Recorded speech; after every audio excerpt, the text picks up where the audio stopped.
Salut les aminches, si vous me passez cette expression quelque peu estivale. Juste d'abord vous dire qu'à la fin de cette vidéo, il y aura le point sur la situation de notre jeu à Monsieur Sam et à moi, le fameux Troc-Up. Alors restez avec moi, cœur avec les doigts. Pendant que d'aucuns s'amusent au bord de piscines insolentes, faisant des barbecues sanguinolents, mettant parallèlement le feu à toute la Bretagne, alors qu'il y a des saisons pour ça, pendant que d'aucuns s'ébaudissent comme de beaux diables dans des établissements thermaux ou sur des terrasses alcooliques, pendant que de derniers d'aucuns se mettent enfin tout nus sur des plages du Cap d'Agde pour faire des trucs devant tout le monde, je le sais, ils l'ont dit sur YouPorn, ou en burkini dans des piscines grenobloises, eh bien, c'est la guerre en Ukraine. C'est tellement la guerre en Ukraine que même mon patron en parle avec sa fausse gueule de circonstance. C'est à peine s'il ne ferait pas une minute de silence toutes les 2 secondes. Et pour que ce type-là s'émeuve de quelque chose qui dépasse la demi-molle, face à sa secrétaire permacultrice par exemple, qui lui explique tous les avantages de la toilette sèche, il faut quand même se lever tôt. Et moi, si vous me permettez cette locution quelque peu bergère, se lever tôt, je laisse ça aux moutons.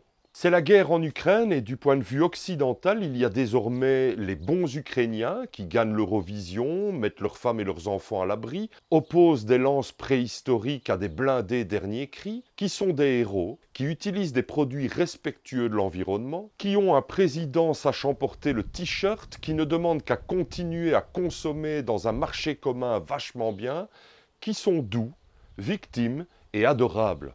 Et de l'autre, de satanés russes qui ne méritent plus de participer aux tournois sportifs ni à l'Eurovision, qui mangent les enfants, font exploser les temples de la consommation, sont des salauds qui baisent sans consentement avec une haleine de vodka, qui ne sont même pas capables de mettre Vladimir Poutine dehors, sans doute parce qu'il bat tout le monde au judo, et rêvent d'un nouvel empire soviétique, qui sont cruels, va-t-en-guerre, sales et en 4 mots, mauvais comme pas deux. Alors je vais peut-être vous étonner, voire vous choquer, mais la vérité est plus nuancée que ça. Croire que les Ukrainiens sont des saints, tous autant qu'ils sont, et les Russes des crapules en masse, c'est comme quand votre mère vous faisait croire que votre papa était le pire des déchets putréfiés de rats d'égout mornay parce qu'il rechignait à amputer son petit salaire de 50% pour le donner à votre gentille génitrice et pour au final ne plus vous voir. Et aujourd'hui encore, vous méprisez ce père qui tente de se refaire une dignité seul dans son petit duplex et vous n'allez pas le voir, officiellement parce que vous n'avez pas le temps, en vrai parce qu'il ne vous sert financièrement à pas grand-chose. Même garder les gosses, il ne voudra pas. Alors à quoi bon? Générique.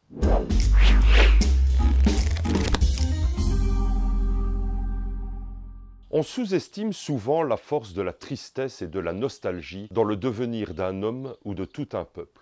On sous-estime également la popularité du parent qui a la garde et des dictateurs dans leur propre pays. On sait qu'Hitler fut élu démocratiquement, à la majorité absolue, que Kadhafi était sincèrement aimé de son peuple, que Staline a encore aujourd'hui ses nostalgiques, et, last but not least, que l'extrême droite française est de plus en plus présidentiable. Ce n'est pas nouveau. Les gens croient au discours le mieux formulé. Ils préfèrent 100 fois mieux une saloperie qui leur désigne le responsable de leur malheur tout relatif, à quelqu'un qui veut nuancer son propos, parce que la politique, la vie, l'univers, l'amour, tout ça, sont par définition nuancés. Avant que Poutine n'arrive, la Russie, c'était l'URSS, et son cortège de grandeur, mérité ou non, notamment les 1er mai, lorsque toute la nation défilait à califourchon sur des missiles balistiques, faisant trembler l'Europe et donnant des idées de scénario aux Amerlocs. Avant Poutine, c'était l'URSS, avec juste entre elle et lui un alcoolique mou aux commandes, qui ne mettait pourtant pas d'eau dans son vin, une espérance de vie de 57 ans pour les hommes,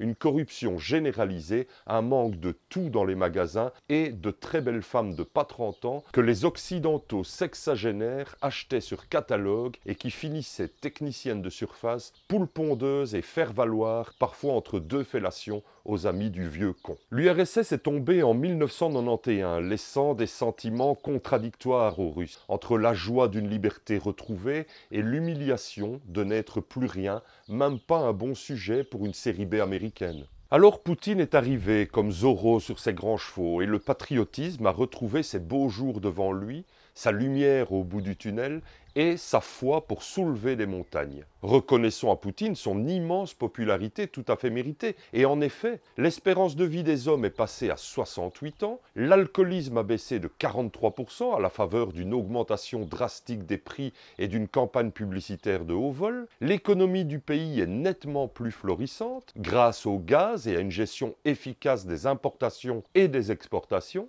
L'opposition politique est quasi inexistante car elle ne remporte aucun succès ou est le fait de malversations et de désordre public. Des villes comme Moscou et Saint-Pétersbourg sont à la pointe du progrès et rayonnent dans tout le pays, voire dans le monde entier.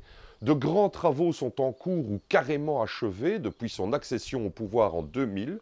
Le pays peut compter sur de nombreux partenaires à travers le monde. Et enfin, la Russie apparaît comme un nouvel Eldorado pour les start-up n'ayant rien à envier à des Google et autres Microsoft. J'ajouterai que la science est, dans le plus grand pays du monde, à la pointe des connaissances, et cela s'est vu notamment lors de la crise du Covid. Alors, le saviez-vous, une exposition prolongée au soleil peut avoir des effets néfastes sur votre jugement. Moi-même, je ne sais pas ce qui m'a pris, mais depuis que je patauge ici, sans ma casquette et sans écran total, je ne suis plus capable que de raccourcis qui confinent à la fake news. Si j'avais écouté ma mère, je me serais protégé de l'astre solaire et j'aurais pu vous dire que l'espérance de vie en Russie est redescendue de plus de 2 ans en seulement une année, tellement la politique entourant la crise sanitaire mondiale s'est révélée désastreuse dans ce pays. J'aurais pu vous dire que l'espérance de vie est de toute façon une bonne huitaine d'années en dessous de la moyenne européenne, que les sujets de Poutine n'ont pas vraiment arrêté de boire, mais se sont juste rabattus pour les plus pauvres d'entre eux sur de l'alcool qu'on ne donnerait même pas à boire aux chiens. Si j'avais mis ma casquette, je vous aurais sans doute dit que l'économie russe n'est absolument pas diversifiée et que le fameux gaz représente 64% des exportations et qu'elle se tire donc une balle dans le pied en coupant le robinet vers les pays européens. Je vous aurais sans doute dit que l'opposition politique est inexistante puisqu'elle est muselée et que Poutine est en cela réellement un dictateur. Que chaque manifestation, même si c'est pour demander des nouvelles des fils qui meurent à la guerre ou dans des sous-marins, se solde par des centaines d'arrestations et par autant de tortures. Si j'avais mis ma crème solaire indice 50, j'aurais su que Saint-Pétersbourg et Moscou sont les 2 seuls exemples de signes extérieurs de richesse, pendant que la plupart des régions, de la Crimée à la mer du Japon, vivent comme peu de clochards. J'aurais su que la seule ressource naturelle exploitée en Ingouchie, par exemple, quelque part dans le Caucase, c'est l'eau minérale, et que la région compte près de la moitié de ses habitants vivant en dessous du seuil de pauvreté, tout en n'ayant évidemment pas son mot à dire, sinon les islamistes du coin les oxysent avec la bénédiction du maître du Kremlin. Que l'immense majorité des pirates informatiques vivent en Russie et que les programmes soi-disant révolutionnaires ne sont que de pâles copies de nos bons vieux GAFA. Si j'avais mis mes lunettes noires plutôt que de me cramer les iris aux UV, j'aurais vu que les seuls grands travaux publics dignes de ce nom, c'est ce pont de Crimée de 18 km de long qui s'écroulera sans doute dans 20 ans pour cause de syndrome de Gênes et quelques gazoducs et autoroutes pas très malins ayant complètement oublié 80% du territoire russe. J'aurais vu que même la Chine observe un devoir de réserve lié à ses intérêts économiques, mais qu'elle méprise proprement son voisin du Nord parce que son économie à elle est aussi dégarnie que le crâne à Poutine. Enfin, si je m'étais protégé du soleil, il ne m'aurait pas tapé dessus et je me serais rendu compte que rien qu'en 2021, 660 000 décès ont été recensés à cause de la pandémie de coronavirus et que le chiffre est sans doute prudent. Le fameux vaccin Sputnik V, à la limite, je l'aurais conseillé à mon patron, mais c'est tout. Car malgré les sorties triomphales de Vladimir Poutine, ses paroles qui donnent à penser qu'il sait ce qu'il dit, son torse nu sur fond de nature difficile qui excite officiellement la ménagère moscovite de moins de 50 ans, son ascension fulgurante et les mises en scène staliniennes, malgré tout cela, le chef de l'État russe semble n'être qu'une petite bite. Je veux dire par là que si on se la met tous sur la table pour faire un concours, il arriverait bon dernier, juste derrière Viktor Orban d'ailleurs, qui fait quand même quelques efforts pour avoir l'air moins con ces derniers mois. Et vous savez ce que c'est, quand un homme en a une petite, il multiplie les signes extérieurs de virilité, ainsi on regarde ailleurs et on ne voit pas ce qui fait son malheur. Des signes extérieurs de virilité comme une grosse voiture qui monte sur les trottoirs pour choper des buffles, l'écharpe du supporter qui est 1000 fois mieux que celle de l'équipe en face, battre sa femme puis s'excuser, boire 10 bières sans respirer, brûler des bagnoles aux fêtes de fin d'année et donc déclarer la guerre à un pays souverain. Bon, bien sûr, j'ai conscience de risquer le polonium, mais avant qu'il ne m'envoie un colis piégé, je tiens à dire à tous les barbouzes post-soviétiques qui traînent dans ma région que je ne suis pas le premier à le penser, ni le seul, ni enfin celui qui le dit le plus fort. Que Vladimir Poutine soit un ancien cancre, va-t-en-guerre, affublé d'un micro-pénis et dont l'empathie est à peu près au même niveau que l'envie qu'a ma pourtant magnifique voisine de se glisser dans mon lit, c'est notoire, tout le monde le dit, sauf en Russie et tout haut. Ces derniers temps, un type se promène sur bien des plateaux de télévision avec sous le bras non pas sa bite, bien qu'il ait l'air d'avoir des couilles à l'avenant, mais un livre qu'il a écrit avec Jean-Luc Riva et où il assène quelques informations et opinions qui font parfois froid dans le dos. Ce livre s'appelle donc L'éclaireur et Sergueï Girnov en est l'auteur principal. Il s'agit réellement d'un livre passionnant. J'ai mis plusieurs jours à le lire tellement il est épais, spécialité russe s'il en est, mais je l'ai dévoré à chaque fois que j'en avais l'occasion. Mes toilettes se souviennent du passage où il rencontre Poutine pour la première fois, mon lit se gondole encore d'exemples d'humour russe, et ma cuisine, si elle savait parler, dirait à Sergueï Girnov « Ah oui, vraiment, vous mes patates ». Le parcours de Sergueï Girnov est simple, si je puis dire, simple mais fascinant. Il naît au tout début des années 60 dans une grande maternité moscovite. Son enfance n'est pas nécessairement facile, mais laquelle l'aurait été en URSS au sortir du joug stalinien, lorsque toute une famille était logée dans une seule pièce avec, dit-il, pour unique luxe le plaisir de partager une cuisine, une salle de bain et les toilettes avec 3 autres couples, les vols, les disputes, les crises de nerfs qui étaient le lot quotidien de cette vie en communauté non désirée. Et, ajoute-t-il, avec déjà un début d'humour russe, le communisme, on le vivait à la racine du mot. Ensuite, Sergueï Girnov montre très rapidement des appétences pour les langues, notamment il se passionne pour celle de Molière, jusqu'à devenir tellement francophile qu'il est le seul Européen à pouvoir écouter Guy Béart sans mettre le feu au tourne-disque. Non, je rigole, j'aime beaucoup Guy Béart, et sa fille à poil dans beaucoup de ses films des années 80 n'y est absolument pour rien. Non, non, c'est l'homme que j'aime bien. Ouais. Non, il a fait de très belles chansons. Je n'ai pas la mémoire des titres, mais elles étaient vraiment très bien. Les amoureux des bancs publics, je me présente, je m'appelle Henri, l'été indien, tout ça. Non, vraiment. Un bon chanteur, Guy Béart. Ensuite, sans vouloir tout spoiler, et puis d'abord il le dévoile lui-même dans tous les médias où il est invité, Sergueï Girnov a intégré le KGB et il s'est retrouvé en France pour ne pas y faire l'espion, non, c'était plus l'époque, et puis il avait de toute façon plus envie. Ainsi, il est le premier et le seul soviétique KGBiste à avoir intégré l'ENA pendant que le gouvernement français trouvait ça génial que le pays s'ouvrît à l'ancien bloc de l'Est. Mais il n'est pas que ça, Sergueï Girnov. On peut aussi le comparer à Buster Keaton quant à son comportement. Vous savez, un mec qui en fait des tonnes en donnant l'impression de ne pas y toucher, qui ne sourit jamais et qui est pourtant très drôle. Sérieux, il est le premier et unique ancien espion soviétique et russe à avoir poursuivi en justice en 1999 le service de renseignement extérieur de la Fédération de la Russie pour la non-remise du diplôme d'espion par l'Institut du Drapeau Rouge du KGB. Je ne sais pas vous, mais moi ça me fait bien rire. Un peu moins Poutine, qui a donc le polonium facile. Mais ce livre que je vous recommande vraiment chaudement, car comme il le dit lui-même...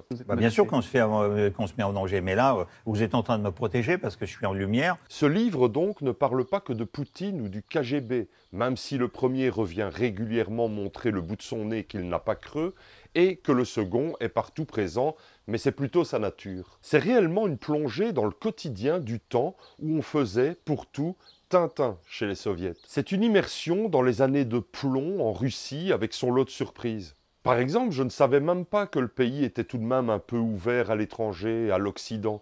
Je pensais sincèrement qu'on naissait camarades, qu'on vivait communiste et qu'on mourrait au goulag dans ce pays fermé. Eh bien non, pas tant que ça. En plus de Guy Béard, c'est l'ensemble des chanteurs français à texte qui étaient disponibles, ainsi que le jazz, les grands auteurs en VO, à prix d'or, il est vrai, dans les magasins même pas d'État, la radio en ondes longues venue de France, et parfois un objet inutile venu de l'Ouest, mais qui trônait des années sur un buffet stratifié comme un trophée. Il y avait aussi la bouffe de merde, comme des espèces d'hamburgers composés de viande qui n'en était pas et de farine qui en était bien, la corruption généralisée, le goulag, les disparitions soudaines pour avoir écrit une petite lettre d'amour de rien du tout à l'étranger, des bataillons entiers de petits poutines, zélés, frustrés, revanchards et gris, et dans les arrière-cuisines d'appartements pourtant surveillés par des voisins délateurs, on refaisait le monde, loin des huiles grabataires qui, à l'instar de Brejnev, dirigeaient le pays avec une main de glaire dans un gant de voleur. Et puis, il y avait le fameux humour russe dont je vous parle depuis le début. Il doit avoir une définition, celui-là. Pour moi, il est un savant mélange de résolution, de fatalisme, de surréalisme aussi, et de courage politique, bien sûr. Les quelques blagues qui émaillent le bouquin sont autant de joyaux. Et puis tout le livre est écrit comme si l'auteur avait en permanence un petit sourire sur un coin de bouche. C'est léger, alors que le sujet est plutôt grave, même qu'il y a des gens qui meurent et d'autres qui prennent un pouvoir qu'ils ne voudront plus lâcher. Allez, un exemple de blague. La première est dans le bouquin, mais concerne Khrouchtchev et Kennedy. Donc pour garder mes jeunes abonnés, je vais vous la raconter avec Poutine et Obama. Ça va ça, Obama? Vous voyez qui c'est? Oui, c'est pas trop en noir et blanc pour vous? Allez alors, donc, Obama et Poutine font une course. Rien qu'à deux. Obama gagne. Le lendemain, dans les journaux russes, il est écrit « Grande course à pied, Poutine deuxième, Obama avant-dernier ». C'est chouette, hein? Allez, la deuxième et la dernière, elle est racontée par Sergueï Girnov et je vous la fais telle quelle. Il dit, dans une usine, le secrétaire du parti s'adresse aux ouvriers. Il dit, camarades, les perspectives ne sont pas bonnes. Vous allez devoir travailler 3 heures de plus et vous toucherez 25% de moins. Pas un bruit dans l'assistance. La semaine suivante, le voilà de nouveau. Camarades, ça ne s'arrange pas. Vous travaillerez 6 heures de plus et vous toucherez 50% de moins. Personne ne pipe mot. Et ainsi de suite, jusqu'au jour où les gens ne sont plus payés. Camarades, préparez-vous, l'usine va fermer et demain vous serez tous pendus. Alors une main se lève. Oui, camarade, est-ce qu'on doit amener sa corde? Voilà, qu'est-ce qu'on se marre, hein, n'est-ce pas? C'est de l'humour russe. Moi, franchement, je ne déteste pas. Bon, c'est pas un humour à la 12 parsec non plus. Hein. Et puis 12 parsec, il aurait fait... Alors, il y a un enculé de secrétaire du Parti communiste, mais sa sœur, elle est bonne comme Natalia Rudakova. Ah mais qu'est-ce que vous voulez, moi j'aime bien RSS, hein, c'est mon petit péché mignon. Hein. Ouais mais t'as pas fini de lui bouffer le cul la dernière. Ouais bah je te signale que c'est ton tour de débarrasser la table. Merci Yann, mais revenons sur ma chaîne qui vaut largement le détour et reprenons le cours de ce que je disais avec Sergueï Girnov. Le mec est donc un ancien espion soviétique et russe, désormais journaliste, multimédia, politologue, économiste et spécialiste des relations internationales et géopolitiques. Oui, bon, dans les médias où il apparaît, quand les journalistes qui savent sans doute qu'ils vont faire le buzz lui posent des questions sur la Troisième Guerre mondiale ou sur la bombe nucléaire, il dit oui, c'est possible. Il reste stoïque, mais c'est sans doute qu'il glace d'effroi la plupart des gens qui le regardent et qui vont s'empresser d'aller acheter de l'huile ou du papier toilette et un parasol sur pied chez Aldi. Non, ça n'a rien à voir avec la guerre, mais c'est en promo jusque samedi. Alors de deux choses l'une, ou il est réellement spécialiste en relations internationales et géopolitiques, ou il participe consciemment au buzz en question, en s'autoproclamant meilleur ennemi du maître du Kremlin. Et encore, comment savoir ce qu'il a réellement écrit et ce qu'il a été par Jean-Luc Riva, cet ancien du GIGN, qui met son nom à égalité sur la couverture. Lorsqu'il parle face cam, l'expression de Sergueï Girnov n'est pas terrible et est légèrement catastrophiste. Est-ce qu'on risque la Troisième Guerre mondiale? Malheureusement, oui. À l'écrit, par contre, et encore une fois, il est absolument délicieux, au point que ce type peut se vanter d'être un vrai écrivain. Bon, allez, lecture de la page 99. Aujourd'hui, la page 99 porte le nom de page 158. Pendant la préparation des JO de Moscou en 1980, Girnov est préposé au téléphone pour recevoir les doléances et les questions des futurs spectateurs francophones, vu qu'il l'est lui-même. francophone. Il ne reçoit aucun coup de fil pendant des semaines et il s'emmerde dru tout en étant payé plutôt grassement.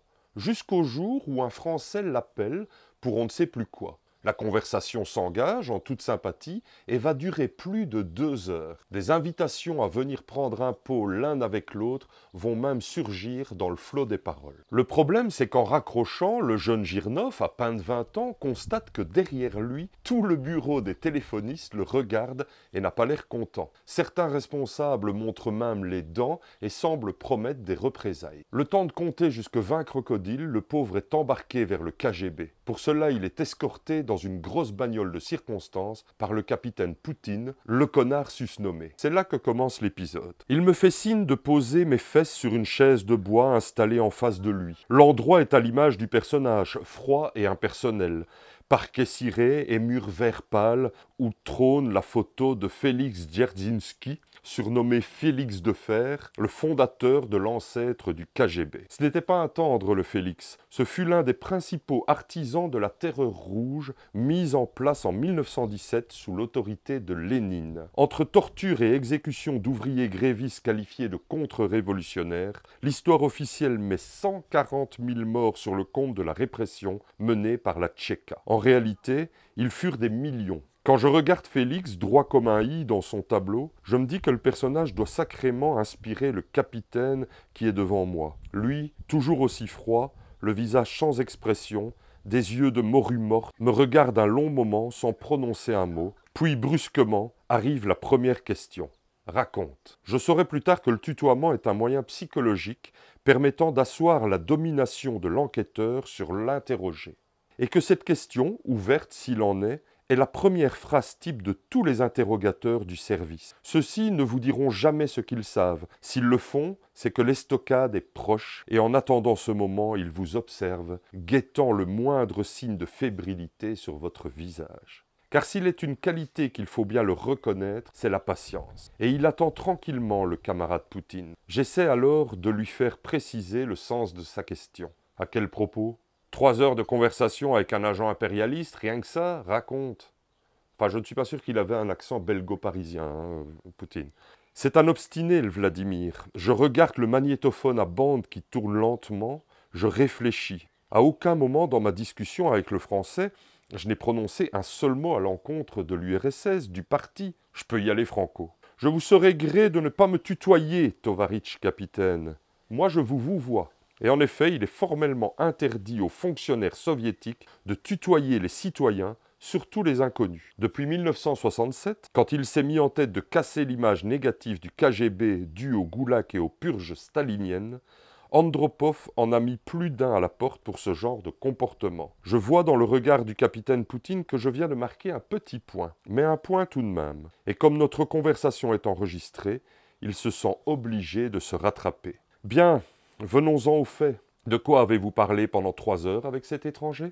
On m'a demandé de donner la meilleure image possible de l'URSS. C'est ce que j'ai fait, en bon communiste. Mais ce type-là, vous le connaissez avant cet échange téléphonique. Quels sont ses noms, prénoms et professions, pour commencer ?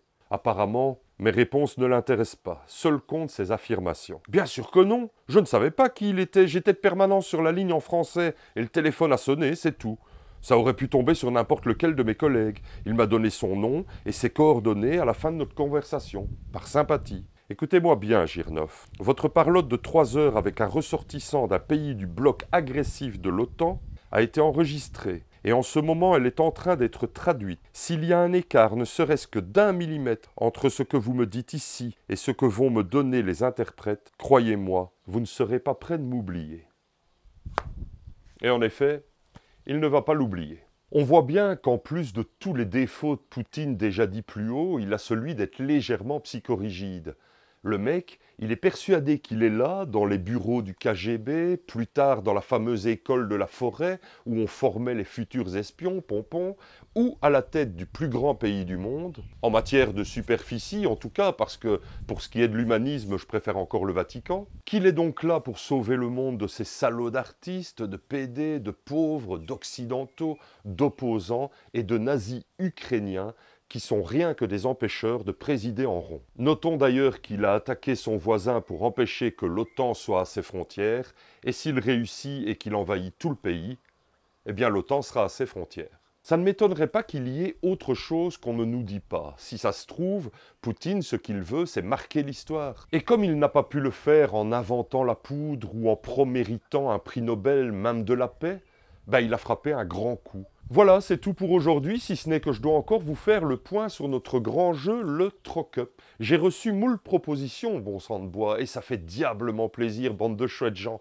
Je tiens à remercier oralement, sans vous sembler quelque peu trivial, tous ceux qui m'ont proposé des trucs convenables. Mathias Sora, que j'appelle affectueusement Mathieu. Jean-Pierre Loret, qui voulait me voir avec une perruque blonde. Non mais ça va pas des fois. Philippe Van Bergen, qui a failli remporter le Polaroid, mais qui reviendra sans doute à l'avenir avec du plus prestigieux encore. Sébastien Verdier, dont le groupe White Blues est audible sur le lien mis en description. C'est génial, franchement, ce métal avec des instruments acoustiques. Adrien Debon, qui écrit, mesdames et messieurs, et notamment un roman qui m'apparaît plus que convenable, et dont vous trouverez le lien en description iToo. Je tiens à remercier l'Ogre, qui tient le site ludesco.ch, en description aussi, et qui m'a promis de revenir tenter sa chance. Jérôme de Montpellier et ses filles, vachement marrantes, prénommées Mina et Cyrielle, qu'elles soient embrassées par mes soins, ces petites chippies. Mais celui qui remporte aujourd'hui le splendide Polaroid avec ma tronche dessus et mon autographe hors de prix, c'est Alex, alias Alexandre Daco, qui ne veut pas que je le cite, mais je fais ce que je veux. Il m'a proposé ce non moins splendide recueil de 20 cartes postales de la Terre du Milieu, comme si elle existait vraiment, qu'il en soit remercié par-delà l'univers. Je le dédicacerai, ce qui lui fera grimper encore le prix comme c'est pas permis, et je vous le propose dès à présent à l'échange. Alors pour rappel, si vous désirez participer à ce grand concours entre Monsieur Sam et moi, qui lui s'est vu offrir un stupide livre dédicacé par Alain Bombard, il vous suffit de m'écrire à l'adresse indiquée ici et en description, de mettre Troc-Up tout en majuscule dans l'objet du mail et de me faire une proposition qui vous semble supérieure en valeur à ce recueil de cartes postales. Alors ne tardez pas s'il vous plaît, il en va de ma capacité à écraser mon meilleur ami, mais il n'y a plus d'amis qui comptent quand il s'agit de devenir le maître du monde, vous comprenez? Je compte sur vous. Soyez créatifs, je suis certain que vous pensez à un truc. Allez voir le règlement en description. En attendant, abonnez-vous, mettez-moi des pouces et activez la cloche. Allez, je vous aime quasi tous vraiment. À bientôt.